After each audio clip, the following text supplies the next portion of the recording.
Your support helps us bring you programs you love. Go to wyomingpbs.org, click on Support, and become a sustaining member or an annual member. It's easy and secure. Thank you. When you travel across Wyoming and step into any coffee shop, you're not sure who you're going to meet. Earlier this year, I was in Lander and met Jacy, a prominent sculptor of American West art. We'll meet Jacy next on Wyoming Chronicle.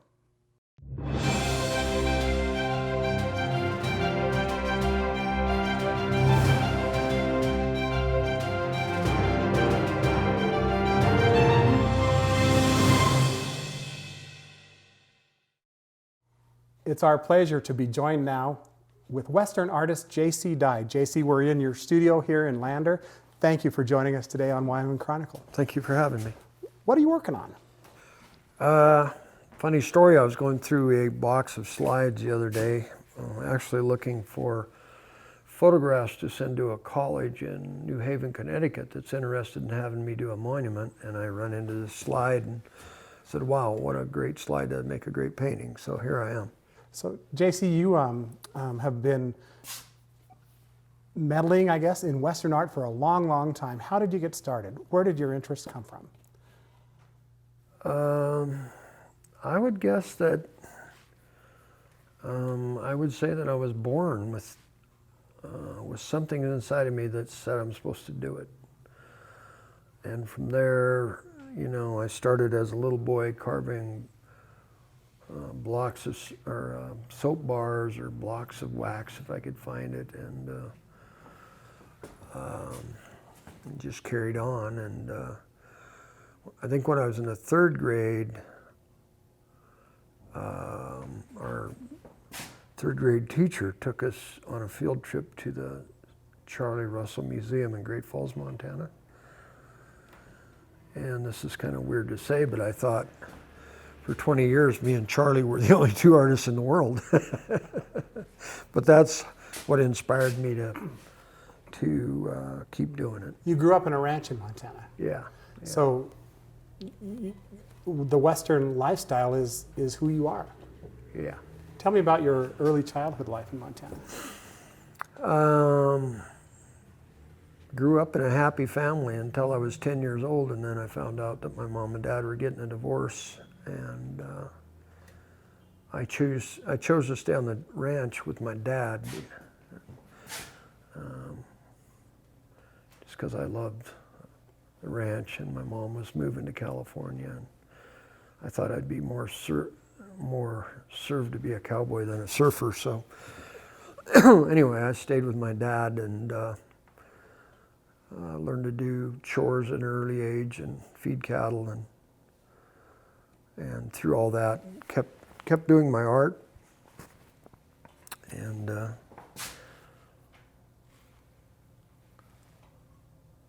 I don't know what else I could say about that, but as a young kid, I spent a lot of hours alone at nights on the ranch. Was it a tough life for you when you were young? Well, you know, I didn't look at it. I never thought it was tough. You know, we had 150 or 200 head of cattle to feed, depending on the year, and sometimes Dad would be gone, and I'd be the chores would be mine to do, plus feed the cows, and had a couple cows to milk, and wash my own clothes, and cook my own food, and walk to school. I know by today's standard, my dad would probably be locked up for child abuse, but I didn't feel like I was abused. He was a great dad, and we had a lot of fun together. So you talked earlier about your sculpturing, and we'll see some of your great work here in just a little bit. Where did you learn to paint? I'm not sure I have learned yet. I think you have. This is absolutely beautiful. Well, it's coming, yeah. Others that I've seen are just stunning. I don't know why I started to paint. I guess I got tired of sculpting. I've done a lot of sculptures. I've done, 7 or 8 public monuments. And I think after a while, I just got tired of sculpting, so I decided I'd try painting. And I took some workshops from some incredible artists. And I enjoy it more. You know, you can't sculpt sunlight. You can't sculpt sundown. you know, it's because of light usually, is that, you know, painting is so much more rewarding than sculpting. It's not that sculpting isn't rewarding, but this is a lot more fun to me and more challenging, I guess. Have you been able to keep your connection with art throughout your entire life? Yeah, most of the time. I had a void away from it while I was in Vietnam, although I wrote letters to my dad and friends and back home, and I always included, or usually included, a sketch if I had time. But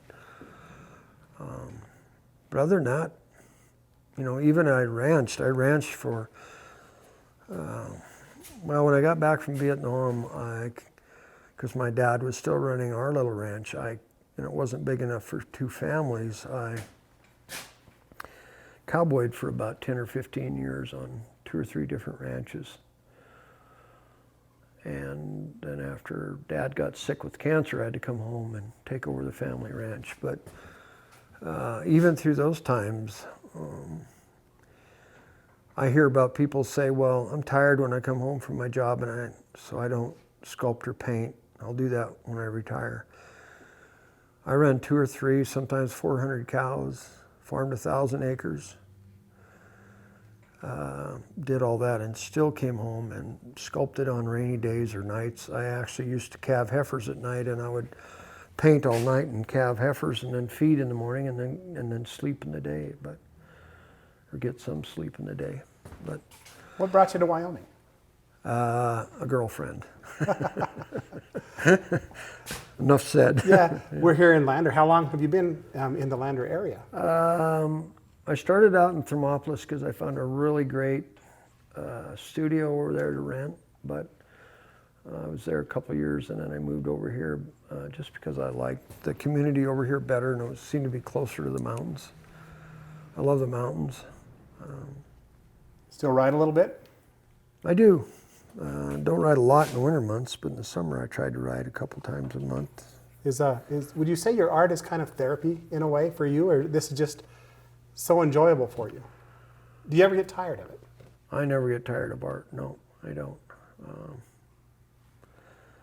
It's something that I really love, and it's not a job.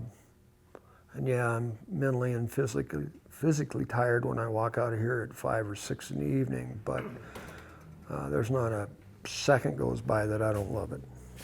So your best day, your perfect day is spending how much time here in your studio? That's really hard to say. You know, I would say an average day is 5 to 6 hours. You know, there's sometimes I spend 8 to 10, but depending on what I'm trying to do. This picture we're looking at now, what do you have into it so far? How long have you been working on this? Started it yesterday morning, and I know you people say, holy cow, but, and I'm trying to have it done by Monday just for a little show in a coffee shop here because of friends. Matt and Angie own it, and they asked me to put some paintings in there for the month of May, so I'm trying to get that done. But it probably won't be done by the 1st, but it'll be done enough I could show it, I guess. But I would say a painting like this normally would take me at least 2 weeks. And it's the detail that takes time. Yeah, the finishing up. I mean, this is just basically blocked in. As you can see, all this texture in the water and reflections is enough to drive a sane man crazy. You know. And that is the most difficult part of this piece, isn't it? Yeah, by far to me. You know, I know horses pretty well, so they went in really quickly yesterday, and then yesterday afternoon late, I started putting the reflections in, and they're, you know, I can't even make any sense out of them yet, and I've been working on them for 5 or 6 hours, I suppose. Are horses predominant in all of your previous paintings? No, I've got an affliction that I love elk. And I don't know why elk over mule deer or moose, but I just love elk. And I guess it's because I have spent a lot of time with them and heard them bugle and tracked them and watched them and photographed them. And they're just, to me, they're the most magnificent animal on the planet. We're filming this in the spring here in Lander. What do you project your summer and fall relative to your art? What else do you want to what else do you want to work on this year? Oh gosh, you know, right now I'm just really trying to make myself into a top tier painter.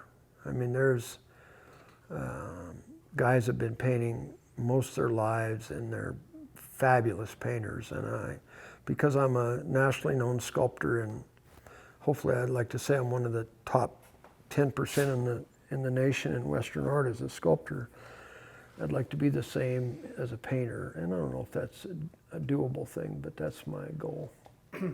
Let's talk about your sculptures for just a little bit. As a young child, you told us that you started carving almost anything you could carve. When did you know that you really had a knack for sculpturing and specifically sculpturing Western art? Well, I'm an uneducated cowboy. I mean, I did never have any academic training in art or college. And after I went to that C.M. Russell Museum as a third grader, my world was pretty small, and I grew up, and it could have been partly because I had a really bad dose of post-traumatic stress after I come back from Vietnam. But I did not know how big the art world was. And this is I'm telling you the total truth. When I was sculpting, my first sculpture is probably the worst sculpture that anybody ever turned out. And I didn't know it was the worst. I thought it was the best. And so I went through as a really poor sculptor to one of the top sculptors in America, and not knowing that I wasn't good. I thought I was always good, and I wasn't. How did you learn then? How did you learn to get better? I don't know. I guess as ranching, if you're a rancher, okay, and you, in my case, I borrowed money. From the time I was 30 years old, I was $500,000 in debt all my life. And your paycheck came once a year. And I guess I just had that mentality that you just paint and paint and paint and sculpt and sculpt and sculpt, and someday you'll get a paycheck. Whereas maybe if somebody that was working for wages or salary, they would expect immediate success in 30 days. Well, I never expected that. And so maybe that's how that mentality came to be. I don't know. I've pondered about that. But You've shared with us some of your work, and we've got a couple to show our viewers. This is your favorite piece. What are we looking at? Well, I started out when I worked for Schmidt Ranch at Stanford, Montana. I would be breaking horses, not a lot, but 2 or 3 in the spring of the year in the wintertime.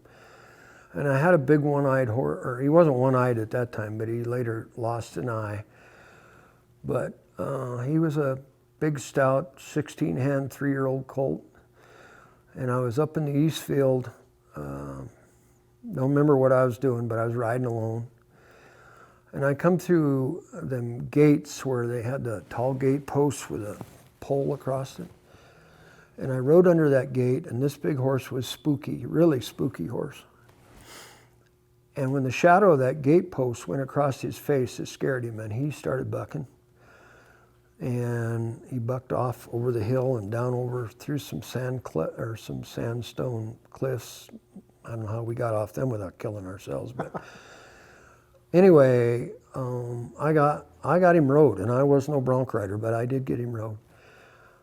And there was nobody there, not one soul that ever seen as I thought, a great bronc ride, but it probably was horrible. But so anyway, I wanted to do a sculpture of that, and I named it on Top of the World because when I was working for Smith's, was right after I come home from Vietnam, so it was between 1970 and 1977, because I worked for him for 7 years. But during that time, did a lot of riding, and they were the most wonderful people. I was family there, and so was my wife and kids. They had Christmas dinner or Thanksgiving dinner. We were there, and they were just amazingly good people. And so anyway, I named it On Top of the World because as a young cowboy and you ride a big rank bronc, you think you're a pretty special guy. Where's this sculpture today? One of them is in Arizona, Chandler, Arizona. It's a public sculpture in a supermarket thing.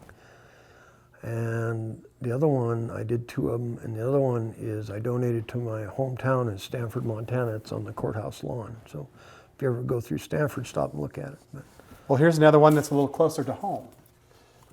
This is a sculpture that you can see in Casper. yeah. What's the story here?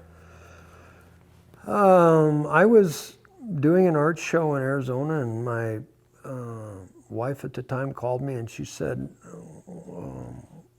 we got a call from the city of Casper, wants to know if you'd be interested in doing a sculpture. So I said, no, we don't have time right now. And she said, I think you better make time, it's big. And so anyway, that was in March, and I came home and we put a bid in for it. And they called us before we were almost out of the city limits of Casper and said we got the job. And it was a big job. It's a big sculpture. It's, I think, 23 or 24 feet long and almost 15 feet tall and 13 feet wide. And it sits at the intersection of CY and Wyoming Boulevard? Is that where it is today? Yeah, yeah. Jacy, when you and I first met, we were at a coffee shop Yeah. here in Lander. And you told me a story that might impact the future of your sculpting. And if you feel comfortable sharing it, I'd love for our viewers to hear it. Your time in Vietnam impacted you for the rest of your life, certainly. But after you were hurt and recovering at an Army hospital, something happened. Yeah, we were in somewhere in the Ashaw Valley. I spent, 3 or 4 months in the Ashaw Valley, which was an area where the North Vietnamese were bringing supply. They had a supply route coming through there. So we were in the Ashaw Valley from mid-January till the end of March, if my memory is right. During that time, I got wounded, and it wasn't by enemy fire. I can't say I have a Purple Heart, and I can't say I'm a hero, but we were digging in our gun pits, putting our guns in, and the demolition people were blowing up trees so our guns could fire out, above the jungle terrain. And my head got in the way and I got hit by something. I don't know, it was rocks or part of a tree or what. And so anyway, it knocked me out. I had a head injury. They flew me to the Quang Tri Hospital. And I don't remember if I was there a day or a week, but I was there. And when they got me well enough to go back to my unit, I asked them how I was supposed to get back to my unit. They said, well, just go out in front of the hospital, hang around there. There'll be a truck or a Jeep or something that's going that way, and you can catch a ride. So that's what I did. While I'm standing out there in front of the hospital, wasn't long till a group of Vietnamese children had gathered around me. And I don't remember what kind of attire. I was in jungle utilities. I don't remember if I had my helmet, flak jacket, a gun or anything. I don't remember that part. But I know my head was all bandaged up from the wound, and so I was standing out there.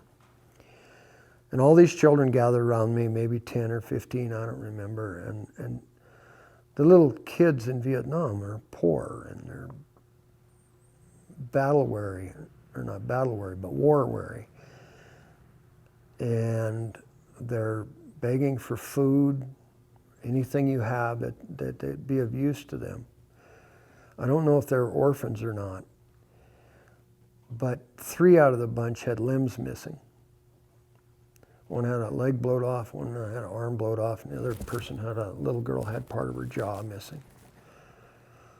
And then that's when it dawned on me what a horrible thing war is. And if I live long enough and I could find the right entrepreneur who would want to finance this thing, I would love to build a sculpture of this, a life-size sculpture of it, and put in every library in America.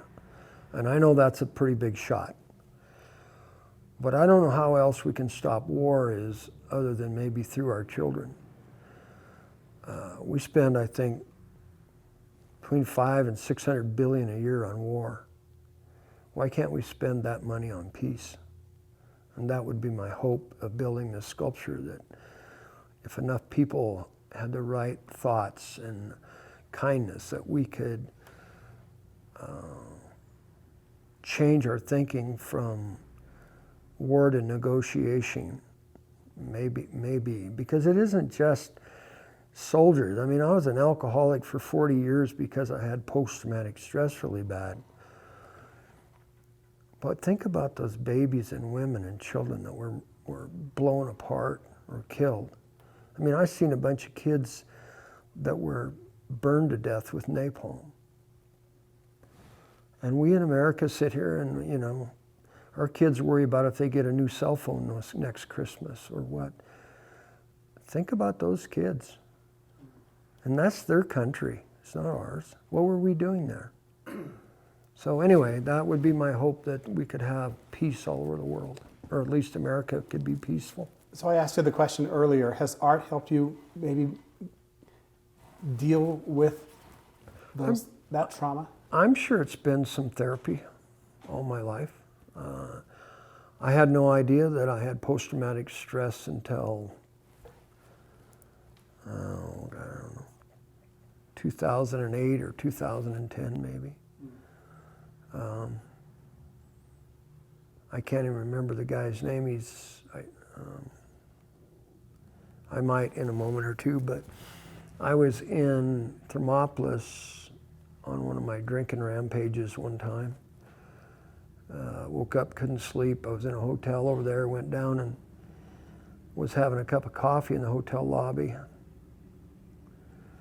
And there was a guy sitting there, you know, this is 5:30 in the morning, he had a Vietnam veteran cap on. So I asked him if I could sit with him and visit with him. Anyway, it turned out he was the head of the Veterans Administration in Wyoming. You may know his name. Colonel Bartleboard. Bartleboard, yeah. And he looked at me and he said, "You need to see a doctor, you have post-traumatic stress."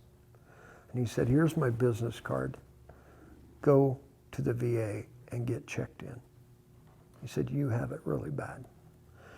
I don't know why I have post-traumatic stress as bad as I do, other than the fact I was only in hand-to-hand combat once, maybe twice, but we were shelled by artillery months on end. So I know there's guys in my unit that don't have it. But I seen pictures of a fire mission that we did on a suspected enemy position that turned out to be a tribe of Monogard people. We killed them all. Women, children, grandma and grandpa, the whole thing. I have never been able to forget that image. And the forward observer, I think it was a forward observer that came to our hill, had taken pictures of it with a Polaroid and showed me, and I've never forgot those. We have just a couple minutes left, Jacy, and I want to turn this back to your artwork. You're still sculpturing too. We talked about the painting that you're working on today. Our viewers are now looking at your current work as sculpture. Tell us about what we're seeing. A few weeks ago, I got an email from a university in New Haven, Connecticut, who wanted to know if I'd be interested in entering a competition to do a monument for the university. And I think the reason they sent it to me or found out about me, I have already done 2 monuments in Connecticut, one at Quinnipiac University and one at Fairfield University. So part of the criteria is I have to make a marquette, which is on the table here, which I have already done. And we're getting ready to send the information out to them. It has to be in by the 15th of May, so we're trying to get together all the information to send to them. Whether I get the job or not, I don't know, but I think I have a pretty good chance. I think I'm a good sculptor, and because I'm already known in Connecticut, maybe I have a pretty good chance of You have getting it. about 30 seconds left or so. Yeah. Are you at the top of your game? Close, other than my health. If my health was good, I'd really be at the top of my game, but as you get older, your health dwindles, so we've got that to deal with. Folks can see your art in many different galleries. Yeah. And where in Wyoming, Jacy? Jackson Hole at Trailside Gallery, one of the oldest and finest galleries in Jackson. Well, you never know who you're going to meet in Wyoming's coffee shops, Jacy, and Yeah. I'm really happy I have had a chance to meet you. Thank you. Thank you so much for joining us Thank you, Craig. on Wyoming Chronicle. Thanks.